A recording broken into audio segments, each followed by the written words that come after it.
Hi guys, so I'm going to show you how to put together all the parts for Philips pasta maker. So the first thing that I'm gonna put in here is the plastic shell. Okay, this way, so the smaller hole goes at the back. Okay.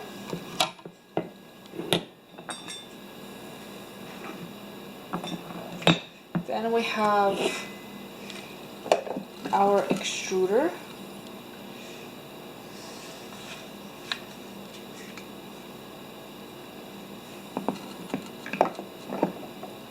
Okay, and this white part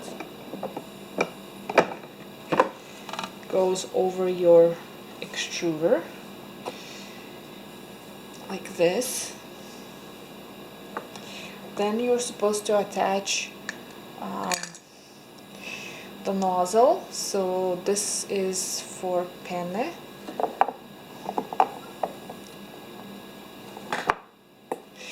There are gonna be little holes here that will line up with these ridges. Okay, the last piece is this one. So you screw this on.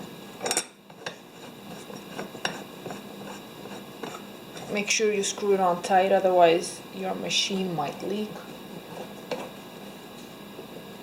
And the very last piece is the lid, because without it your machine will not run.